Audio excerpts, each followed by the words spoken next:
My new book is called The Age of Miracles, Embracing the New Midlife. I have written quite a few books, and they are all based on basic metaphysical spiritual principle, particularly as articulated in a set of books called A Course in Miracles. So I take these metaphysical principles and I apply them to specific subjects. And in this particular book, the subject is age. I think that when people reach, let's say, 45 or 50, probably by the mid-40s, most people have taken at least one serious emotional body blow. For some people, it's divorce. For some people, it's addiction or health issues. It could be financial, bankruptcy, career, etc. And so you realize that at a certain time in life, it's not about who's been lucky enough never to have gone through anything. It's more about what have people done with what they've been through. Do they get back up? How do they get back up?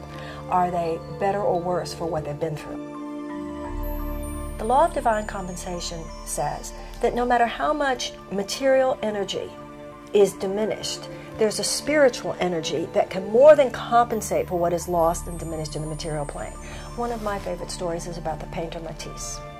Matisse got to the point in his life where his arthritis was so bad that he couldn't hold a paintbrush anymore.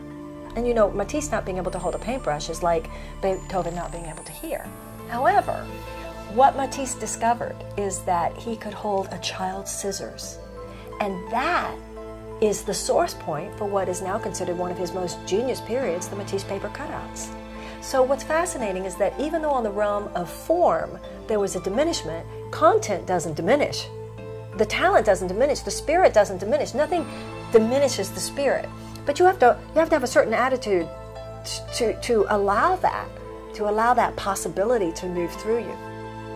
The Course in Miracles is not a religion.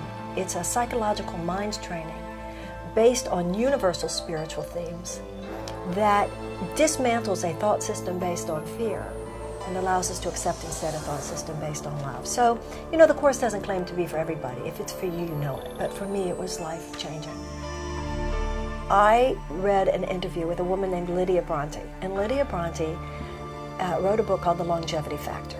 And she said something that I found very compelling in that book. She said, our generation has put 15 years onto our lifespan, but it's not at the end, it's in the middle. And that was like a brick to my forehead. I said, that is so true. It's as though there is a new psychological territory where you know you're not young anymore. And you're even okay with the fact you're not young anymore. But you're not old yet either. What are you? There was a young man who asked me on some teleconference I did, he said, I can't even believe he said this, but he said this. He said, Miss Williamson, what is it like, he said, to be in the autumn of your life? I couldn't even believe he said it, but I'm so glad I had the presence of mind to say, well, I don't have as many leaves on my tree anymore, but the ones I have are a lot more colorful.